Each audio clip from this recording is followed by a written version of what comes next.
Chennai RK நகர் தொகுதியில் வெள்ள பாதிப்பு குறித்து கேள்வி எழுப்பிய நபரை திமுக எம்எல்ஏ எபினேசர் காட்டுமிராண்டித்தனமாக தாக்கியதைத் தொடர்ந்து ஆர்கே நகரில் நிவாரணம் வழங்கும் போது திமுக சேர்மன் நேதாஜி கணேசன் சிறுபான்மை மக்களை அநாகரிகமாக பேசியது மக்கள் மத்தியில் கொந்தளிப்பை ஏற்படுத்தியுள்ளது. பாதிக்கப்பட்ட சிறுபான்மை மக்களை திமுக கைவிட்ட நிலையில் 1000த்திற்கும் மேற்பட்டோருக்கு நிவாரணம் வழங்கி அதிமுக உதவிக்கரம் நீட்டியுள்ளது. இதுகுறித்த கூடுதல் விவரங்களை தலைமை செய்தியாளர் ஜெயக்குமார் வழங்க கேட்கலாம். வணக்கம் ஜெயக்குமார், விவரம் என்ன, பதிவு செய்யலாம். வணக்கம் உமேஷ். சென்னை ஆர்கே நகர் பகுதியில் நிக்ஜாம் புயலால் பாதிக்கப்பட்ட சிறுபான்மையின மக்களுக்கு வெள்ள நிவாரண நிதி தருவதாக கூறி திமுகவை சேர்ந்த சேர்மனாக இருக்கக்கூடிய நேதாஜி கணேஷ் என்பவன் அந்த பகுதியில் இருக்கக்கூடிய மக்களை அநாகரிகமாக திட்டியிருக்கிறார். குறிப்பாக அந்த மக்கள் இதனால் மிகவும் துயரத்துக்கு உள்ளாகி இருக்கிறார்கள்.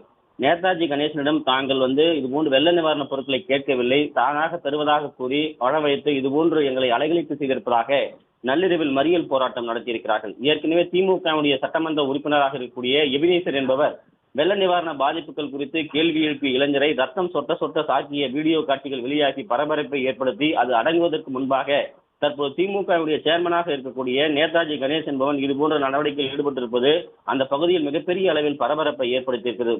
மக்கள் நல பிரதிநிதிகளாக இருக்கக்கூடிய ஒருவர் இதுபோன்று செயல்படக்கூடிய விஷயம் என்பது அந்த பகுதியில் இருக்கக்கூடிய சிறுபான்மையின மக்கள், குறிப்பாக இஸ்லாமிய பெண்களை மிகவும் மனம் புண்படும் விதமாகவும் அதே போன்று அவருடைய துயரங்களை கண்ணீரை துடைப்பதற்காக தருவதாக கூறிவிட்டு இதுபோன்ற நடவடிக்கைகள் என்பது மிகவும் கீழ்த்தரமான ஒரு விஷயம் என்று மறியல் போராட்டத்தில் ஈடுபட்டிருக்கிறார்கள். இதனை அறிந்த திமுக நிர்வாகிகள் கூடி வாக்குவாதத்தில் ஈடுபட்டிருக்கிறார்கள். இந்த தகவலை கேள்விப்பட்ட அதிமுகவுடைய மாவட்ட செயலாளர் கூடிய RS ராஜேஷ் அந்த பகுதியில் பாதிக்கப்பட்ட சிறுபான்மையினரை சேர்ந்த சுமார் 2000 இஸ்லாமிய பெண்களுக்கு அரிசி, மளிகை பொருள் உள்ளிட்ட பல்வேறு உபகரணங்களை வழங்கியிருக்கிறார். குறிப்பாக களத்தில், அதாவது வெள்ள நிக்ஜாம் புயல் பாதிப்பின் காரணமாக பல்வேறு இடர்களுக்கு உள்ளான போது களத்தில் நின்று மக்களுக்கு உதவி செய்தது அதிமுக தான் என்று அந்த மக்கள் நிகழ்ச்சியோடு குறிப்பிட்டிருக்கிறார்கள். தொடர்ந்து மக்களால் தேர்ந்தெடுக்கப்பட்ட திமுகவுடைய சட்டமன்ற உறுப்பினர், சேர்மன் போன்றவர்கள் அங்கு இருக்கக்கூடிய மக்களை அலைகழிப்பதும் தாக்குவதும் என்பது தொடர்கதையாகி வருவதாக குற்றம் சாட்டியிருப்பது குறிப்பிடத்தக்கது. உமேஷ், விவரங்களுக்கு நன்றி ஜெயக்குமார்.